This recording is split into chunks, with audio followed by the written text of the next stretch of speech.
Chacun de ces passages frappé du sceau de la précision, de la concision. Docteur Anveau nous fait l'honneur de sa présence depuis plusieurs semaines maintenant sur le plateau de la matinale. Les jeudis, vous le savez, on parle santé. Aujourd'hui, le sel. On dit qu'à partir d'un certain âge, il faut se méfier des deux blanches, le sel et le sucre. Aujourd'hui, on prend une seule blanche, le sel, et on en parle. Docteur, dites-nous d'où vient la peur du sel? Pourquoi on a peur du sel? Ah, c'est trop salé, c'est pas trop... Ça vient d'où cette peur? C'est dangereux.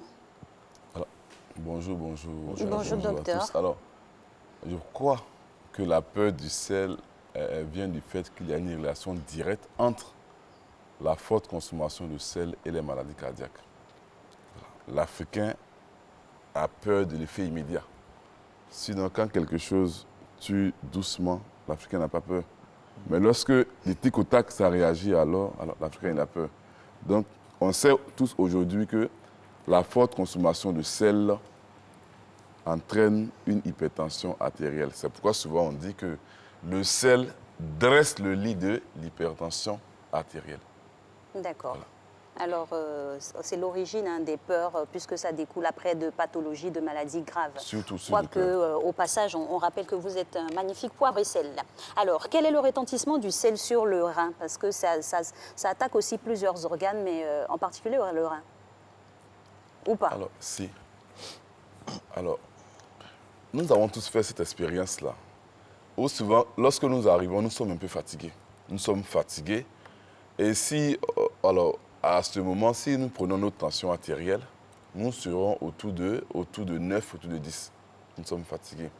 Alors, on a fait cette expérience qui consistait à prendre, par exemple, un jus ou bien une boisson, un soda. Et quand nous prenons cette boisson, on se sent bien. On a tous fait l'expérience. Voilà. Alors, pendant que vous étiez fatigué, la tension était à 10.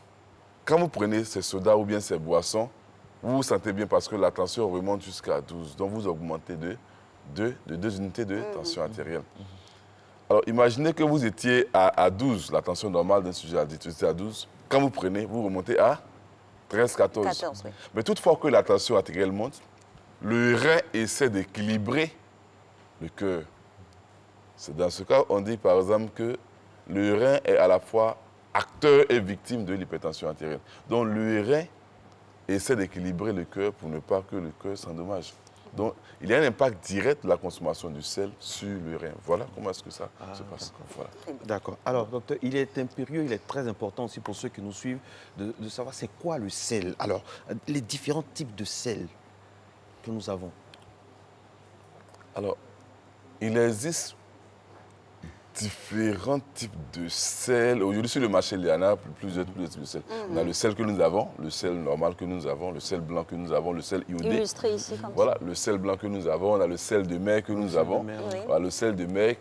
Alors, le sel blanc que nous avons est la forme raffinée du sel marin. Le sel marin. Oui. Ah, Voilà, d'accord. c'est comme par L'autre est exemple, nous grossier, avons et après l'huile rouge et puis l'huile raffinée. Ah, Voilà, d'accord, l'autre, tout à fait. l'huile rouge contient des éléments minéraux, des protéines, des minéraux. La même chose comme le sel marin aussi contient des minéraux. Lorsque ça a été raffiné, on a le sel blanc.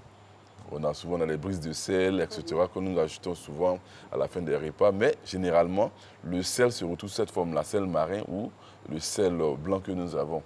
Maintenant, aujourd'hui, on essaie de substituer un peu le sel de sodium par rapport au sel de potassium. Il y a des produits en pharmacie qui contiennent un peu de potassium pour remplacer un peu le sodium. Parce que lorsqu'on parle de sel, l'élément clé du sel, c'est le chlorure de sodium. Voilà. Ça, c'est la formule chimique du sel. Le chlorure de sodium. Le NaCl, ça, c'est le sel. C'est lui qui agit. Mais dans cette formule, l'élément clé de cette formule, c'est le sodium. D'accord. Voilà. L'élément clé du sel, c'est lui qui fait rentrer l'eau dans les artères, c'est lui qui augmente la pression artérielle. Donc, on a souvent du sel dans les aliments, mais souvent nous ne savons pas qu'il y a du sel dans les aliments. Voilà. Alors, je le dis, on a le sel, c'est du NaCl, le chlorure de sodium. Quand le sodium est seul, il n'est pas salé. Quand le chlore est seul, il n'est pas salé. C'est lorsque les deux se croisent, voilà, que ça forme un peu ce cristal. Ah, d'accord. Voilà. Mais individuellement, il a dit tout à l'heure que l'élément clé du sel, c'est le sodium. C'est lui qui agit. Donc on peut trouver du sodium dans un aliment sans savoir qu'il y a du sel dans l'aliment. C'est pour cela que souvent, certains patients, et ceux qui sont hypertendus, prennent souvent des médicaments. Et puis, ils vont se plaindre chez le médecin, disant, docteur, malgré que je prends ces antihypertenseurs, ma tension ne baisse pas. Et le cardiologue demande alors, mais est-ce que vous ne mangez pas du sel? Non, docteur, j'ai enlevé carrément tout le sel, je ne mange pas, je ne prends pas du sel. Mais souvent, le patient ne sait pas que le sodium se retrouve sous différentes formes dans les aliments. Je prends un exemple bien précis. Lorsque, par exemple, on essaie de voir la qualité de l'eau, d'une eau normale, l'eau boisson, l'OMS autorise des taux de sodium de sel dans l'eau autour de 12 mg, de 3 à 18, 12 mg. Donc, on peut dire l'eau que nous avons de manière courante est autour de 12 mg de sel. Mais il y a des boissons, hein, des certaines eaux minérales qui ont des taux qui a un de apport sel. Voilà. conséquent. Souvent, c'est faible, souvent, c'est élevé. Ça varie, ça fluctue. Voilà. Alors, toutefois que vous allez prendre un aliment qui est riche en sel que l'eau, alors vous allez voir que votre tension va se lever. Est-ce que vous savez, par exemple, que dans la carotte, il y a beaucoup de sel? Ah, on en vient justement. Il faut nous citer les aliments dans lesquels Très on bien. trouve du sel. Voilà. Vous voyez, c'est ça. Alors, il y a du sel dans l'eau. Ce que nous prenons, par exemple, l'eau de référence, l'eau de pomme que nous avons. Mais il y a des aliments qui ont des taux de sel plus élevés que l'eau que nous buvons habituellement. Dites-nous en même temps le nom de ces aliments, on va noter. Voilà. Je vais alors, va faire vous allez voir par exemple que si nous considérons que l'eau courante a un taux de sodium autour de 12 mg par là, en comparaison à certaines boissons, Ou il y a eau minérale. je vais la citer. Vous savez, le thème soda, j'ai tout à l'heure dit le sel, le sodium. Oui. Le thème soda vient du fait que certaines boissons sont riches en sodium. Sodium. Voilà. Pendant que l'eau fait 12, les sodas font 75 mg de sodium. Waouh. Ah oui. Waouh. Même les jus d'orange pressés que nous avons ont un taux de sodium autour de 45 à 55 Wow. mg de sodium. Donc l'orange est un aliment à fort taux de sel. L'orange contient du sel comme les autres fruits. Mais quand vous faites un jus de fruits, vous concentrez le sel de 5 à 6 oranges dans un verre pour boire. D'où vos recommandations Voilà. de manger plutôt le fruit et non pas le jus. Voilà. C'est-à-dire que cette recommandation tient compte de plusieurs paramètres. Bien sûr. Et Vous même au concentrez à la sucre fois le aussi. sucre, le sel. Docteur, Voilà. Oui. les téléspectateurs regardent avec le calepin, les téléspectateurs de Matin Bonheur. On va suis en train de citer, oui, il faut On va citer faire la liste des concrètement, aliments à fort taux de concrètement, sodium parce que, et voilà, comment les équilibrer aussi, ces parce qu'il ne faut pas les développements-là, proscrire. citer. Voilà. Parce qu'il faut qu'on sache, parce que des fois, on fait. Moi, il y a des choses qu'on ne savait pas. Dans l'eau de robinet, l'eau de. Donc l'eau on va minérale, demander plutôt dans les pâtes des fruits. dentifrice, dans les pâtes dentifrice, dans beaucoup de choses. Alors, Classification. donc ici, je disais par exemple tout à l'heure qu'il y a du sodium dans les sodas, dans les jus de fruits, à hauteur de 45 à 55 mg de sel. Il y a du sel aussi dans la carotte à hauteur de 109 mg. Wow. Donc vous voyez qu'à Abidjan, ceux qui prennent les carottes pour faire les régimes, ça ne marche pas. Oui, on en voit. Parce que la carotte est remplie de sel. Problème d'information. Voilà, il y a ça. Est-ce que vous savez aussi que l'eau de coco fait 105 mg de sel? Non, on ne le savait pas, vous nous Donc apprenez. l'eau de coco fait 105 mg de sel. Pourtant, on dit que c'est bon pour les reins. Malheureusement, et certaines personnes qui sont hypertendues disent que non, on boit l'eau de coco. coco. J'entends ça, vous Oui. l'avez le cœur. Oui, ça. J'entends ça et ça me fait marrer. L'eau de coco est remplie de sel. Vous voyez? Alors, le lait en poudre que nous avons, le lait liquide fait tout de 50 mg de sodium, de sel. Et le lait en poudre fait près de 371 mg de sel. Sachant que aussi que le lait en poudre écrémé fait de 494 mg de sel. Et vous voyez que quand vous prenez ces aliments, vous faites des régimes, ça ne marche pas. Parce qu'en fait, vous mangez du sel. C'est ça. Vous mangez du sel. Directement, Et ça, là, forcément, c'est directement même. Voilà. La tension est élevée, vous arrivez. Non, docteur, malgré que je prends ces médicaments, ma tension ne baisse pas. Mais vous mangez du sel. Et nous savons que le sel élève la tension artérielle. Donc, c'est un peu ça. Voici un peu quelques aliments que je cite par les mails. La liste n'est pas exhaustive, mais quelques aliments que nous consommons régulièrement qui sont riches en sel. En même temps, docteur, ces aliments, on ne va pas les proscrire, les bouter de nos assiettes. Comment les équilibrer pour pouvoir avoir le bon dosage en matière de sel? Je disais tantôt, l'alimentation dépend de plusieurs facteurs. Ça dépend de ce que nous recherchons. Si par exemple, une jeune femme a une forme fine, qu'elle aimerait prendre un peu de l'embonpoint, docteur Amvo, je viens te voir ce matin, je veux grossir un peu. Mais on va leur dire, ces aliments-là, mangez-les. Lesquels? Les aliments qu'il vient de citer. D'accord. Il dit alors que, si nous mangeons la carotte, nous prenons du lait, du fait que ça contient beaucoup de sel, ça va retenir l'eau, nous allons grossir, la tension va se lever. Pour une jeune femme qui n'a pas un problème de tension, qui veut grossir, ouais, au lieu de procéder des aliments, au contraire, chez cette personne, on va dire à le prince des aliments que vous allez voir que vous allez prendre du poids en moins de 2 à 3 mois. Okay. Ça dépend, l'alimentation, ça dépend de ce que nous recherchons. Alors moi j'aimerais savoir, concrètement, quand les jeudis, par exemple, on vous entend, qu'est-ce qu'on doit manger finalement? Parce qu'il y a de l'huile dans tout, il y a du gras, il y a le lait. Alors que tout ce que vous citez là, ce sont des éléments qui sont dans notre quotidien, voilà. Par nos enfants, par les personnes. Finalement, on mange quoi? J'ai envie de dire, on mange qui? Ce que je dis souvent ici, je prends le temps d'expliquer les choses. La première fois, il a insisté sur l'huile. Il a dit que l'huile ne rend pas malade. Parce que je ne connais pas de maladie apportée par l'huile. Par contre, je connais des maladies pour ceux qui ne mangent pas de l'huile. Je connais leurs maladies. Bon, là, aujourd'hui, on parle du sel. Le sel aussi est bon pour la santé. Le sel est bon pour la santé. Le sel est bon pour la santé. Et c'est l'excès de sel qui pose le problème. Souvent, on voit souvent ici que certaines entreprises, on fabrique des bouillons un peu salés. Mais l'entreprise dit bien que mon bouillon est salé. Donc, pas ajouter avec Comme du sel. Comme c'est salé, alors on le prépare sans ajouter. On met l'un ou l'autre. Mais nous, on utilise à la fois les bouillons et puis le sel. Et on se plaint que non, ces bouillons entraînent l'hypertension et la maladie rénale. C'est une mauvaise presse. Mais le fabricant a bien dit. Et souvent, il dit même que ce cube, c'est pour tel nombre de personnes. Il précise bien. Mais c'est nous, c'est dans l'utilisation de la chose. Comment appréhender le sel pour qu'il soit bon pour notre santé? Comment l'utiliser à bon escient? Pour qu'il soit le sel de notre vie, avec S majuscule. Il est recommandé de consommer près de 6 grammes de sel par jour. C'est-à-dire qu'on peut, ce que nous faisons 6 souvent... grammes. Ça se quantifie comment on fait de manière facile pour tout le monde. Ce que souvent nous disons pour ceux qui n'ont pas d'appareil de mesure. Par exemple, on prend la petite cuillerée à café que nous rasons bien. On prend la moitié à midi et puis la moitié le soir. Simplement. Voilà. C'est comme ça qu'on essaie d'appréhender et mesurer. Donc, à ajouter dans la sauce, voilà, c'est ce dosage-là. Voilà. Mais il y a certains aliments qui contiennent naturellement du sel. D'abord, tous les aliments contiennent naturellement du sodium. Voilà. Le sel sous la forme sodium, voilà. Donc, les aliments que nous avons contiennent du sodium, naturellement. Donc, souvent, même si on prépare un repas sans ajouter du sel, il y aura un taux minimum de sel dans l'aliment que nous avons déjà. Alors, il y a plusieurs écoles qui s'affrontent. On met le sel après le repas. Ça, c'est pas trop salé. Ou quand on met le sel pendant la cuisson, là, c'est dangereux. Qu'est-ce que, officiellement, vous nous dites aujourd'hui? Qu'est-ce qui est mieux? Salé pendant ou salé après? Ou bien après? Alors, c'est une question de savoir apprécier le sel dans l'aliment. Lorsqu'on prépare un repas sans sel et qu'après nous ajoutons du sel, on perçoit rapidement le goût salé. Ça nous permet de mesurer et de diminuer le taux de sel. Alors que lorsqu'on prépare l'aliment avec le sel, alors souvent le sel rentre dans les différents ingrédients, de sorte qu'on n'apprécie pas trop le sel. Donc, nous serons amenés à rajouter. Voilà. Donc, c'est une question de dosage. Donc, il y a une absorption du sel par les aliments qui fait qu'on ne ressent pas forcément la teneur. Donc, nous serons obligés. Et puis, on a emporté dans la préparation. C'est vrai que... Donc, on ajoute... C'est bien de goûter comme ça au creux de la paume, là. Mais ça dépend du seuil de perception de la personne.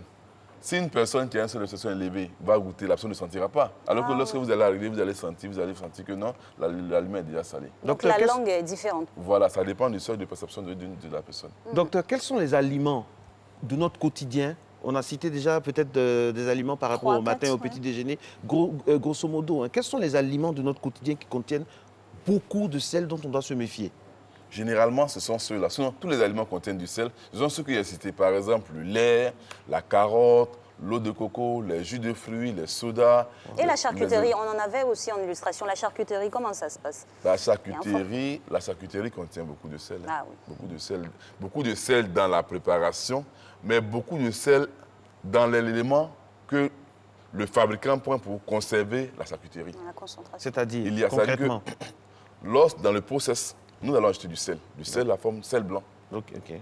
Mais dans le process, il y a ce qu'on appelle les additifs alimentaires. Les additifs alimentaires. Et il y a des additifs tels que, par exemple, le NaO2, c'est du nitrite de sodium. Le nitrite de sodium qui est comme conservateur. Voilà. Déjà, le sodium vient ici pas comme vient pour saler. Mais le sodium vient ici comme un conservateur. Donc, vous voyez un peu que, d'abord, dans le process, le sel intervient à deux niveaux. Le sel intervient d'abord pour le goût, mais le sel l'assaisonnement. aussi intervient maintenant en tant que conservation. conservateur. Donc, il y a voici une un peu forte d'où vient- concentration voilà, de voici un sel peu comment dans ça ces- fonctionne. Sodium plus aliments-là. sodium, Voilà, nitrate voilà, plus chlorure. Voilà, c'est un peu C'est un ça. mélange explosif qui n'est Donc, pas bon vous pour notre voyez, santé. C'est un peu comme ça. Dans ce niveau-là, le sodium intervient à deux niveaux, en tant que conservateur, mais en tant que aussi... Et les dentifrices. Dans les dentifrices, on dit également qu'il y a beaucoup de sodium. Mais généralement, ce ne sont pas les aliments que nous mangeons, c'est juste pour se brosser. Et puis, non, ça, c'est pas trop... Comme c'est pas ingurgité, Voilà, c'est voilà. rejeté. Donc, on se brosse, on la laisse tomber. C'est ce que nous mangeons, tels que les olives, tels que Les apéritifs, justement. Généralement, c'est pour les développons. conserver. On fait des saumures, c'est pour les conserver, que ces aliments, ces saumures-là contiennent beaucoup de sel.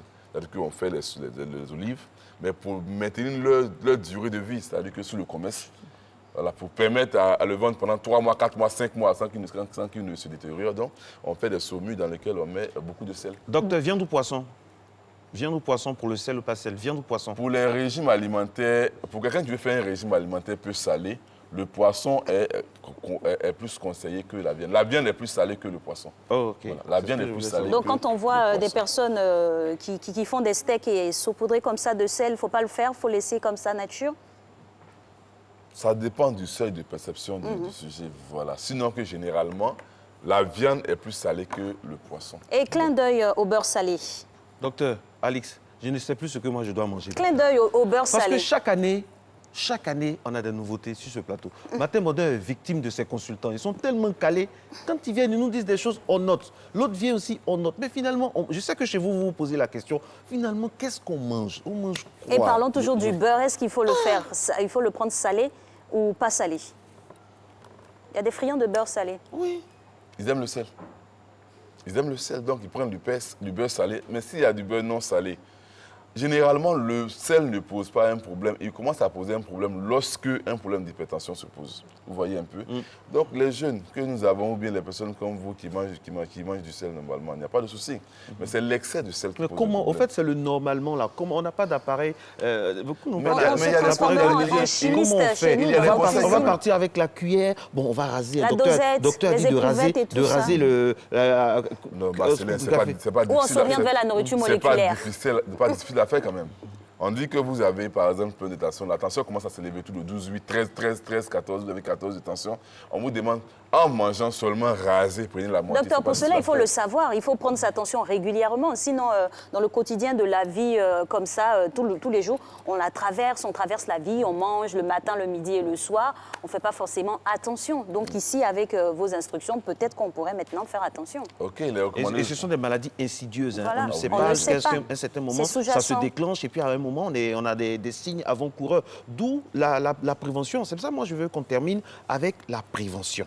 La prévention pour les jeunes, pour les femmes, pour les seniors, pour tous ceux qui sont dans des situations vraiment de vulnérabilité. par rapport à ça. Généralement, dans les campagnes que les sociétés engagent pour leurs agents, on recommande de prendre la tension artérielle, de prendre 3 à 4 fois l'année.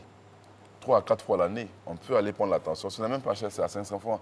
3 à 4 fois l'année, on le prend et puis on vérifie la tension. La tension artérielle d'un sujet normal, c'est de 12,8. De 12,8. Alors, on peut avoir des tensions de 11, ça peut aller. Mais lorsqu'on commence à aller vers 13, à partir de 14, 9, Il faut s'alarmer. on dit que vous faites l'hypertension artérielle. 14,9. Bon, ça, les cardiologues sont bien placés pour le savoir. Ils sont bien placés. Mais déjà, il faudra que nous réduisions le sel dans nos aliments. Et généralement, on donne des conseils. Si vous utilisez les cubes, ne mettez pas du sel. Si vous mettez le sel, ne mettez pas Pas de de cubes. Si Ça, vous c'est mangez la du première. garba, ne mangez pas directement le garba avec des cubes. Généralement, Le thon même est déjà salé. Ah Voilà, oui, à ce niveau-là, voilà, les cubes voilà, mangés voilà. sans cuisson, c'est Directement comme ça, conseillé. c'est pas bon. on entend tellement de choses sur les bouillons. Moi, je ne suis pas là pour défendre une entreprise, mais ce que moi je sais, c'est que ce n'est pas la composition des cubes, des bouillons qui pose le problème. Parce que non, C'est l'utilisation. c'est l'utilisation. Voilà. On ne peut pas mettre sur le marché un produit toxique, non. C'est Il y a des normes, l'utilisation. il y a des normes qualité. quand même. Voilà, Exactement, bien sûr, surtout c'est possible, de je hautes respecte. normes Nous qualité. sommes en hein. Côte d'Ivoire, Oui. voilà, on a Codinorme, on a tout. Voilà, nous avons tout ça. Mais c'est dans l'utilisation que pose le problème. Même l'eau, on peut utiliser l'eau en excès et puis l'eau peut tuer. Oui, il y a des hypertendus Voilà. qui se plaignent de l'eau de robinet, qui trouvent ça. À À ce force niveau-là, salinité. par rapport à l'eau minérale, à l'eau gazeuse, est-ce qu'on peut en parler un peu? Alors, La salinité. le taux de sel la dans salinité. l'eau, la salinité de l'eau. Alors, moi, ce que je conseille, il est vrai que Et je disais tout à l'heure qu'il y a le sel dans l'eau de pompe. Il y a le 12 sel aussi milligrammes. dans les eaux minérales. Moi, personnellement, j'utilise l'eau de pompe. J'utilise les eaux minérales à des occasions. Mais pour utiliser l'eau de pompe à la maison, je le conseille à tous. De filtrer. Non, Pas filtré? filtrer, il faut payer les filtres, souvent c'est un peu cher. On peut payer des C'est bassines. blanc. Hein. Les bassines, là, les Ouais. grosses bassines, on paye à 1500 ou bien c'est à 3000, on le paye. On puise l'eau, on laisse l'eau décanter. On peut puiser une grande quantité d'eau dans la bassine et nous laissons l'eau décanter. C'est-à-dire qu'on puise, on remplit et nous le laissons pendant 2 heures, 3 heures. Vous allez voir un peu le dépôt. Oui. Et c'est cette eau-là, ce qu'on peut recueillir, je pense qu'elle est Et l'eau très- minérale, c'est bon ou c'est pas bon? Moi, personnellement, j'utilise à des occasions. Et je ne peux pas garantir, ça, ce n'est pas mon rôle de garantir la qualité d'une eau. Parce qu'il y a des choses que nous savons. C'est une que nous campagne savons, à contrario parce que, bon, voilà. comparativement à l'eau du robinet, on nous fait croire, à tort ou à raison, que voilà, ce serait l'eau d'une qualité extrême. Moi, je n'ai pas... Ne vous avancez pas là-dessus. Voilà. Merci beaucoup à vous, Je sais. docteur Anvo. Voilà, finalement, moi, le conseil, c'est de prier avant de manger. Jeûner. Et puis d'espérer que vraiment tout se passe bien. Parce que vraiment, à cette allure-là, c'est pas évident. Mais au fait, ce qu'il faut retenir aussi, très chers téléspectateurs, c'est que tout est dans la mesure. La pub, on se retrouve juste après.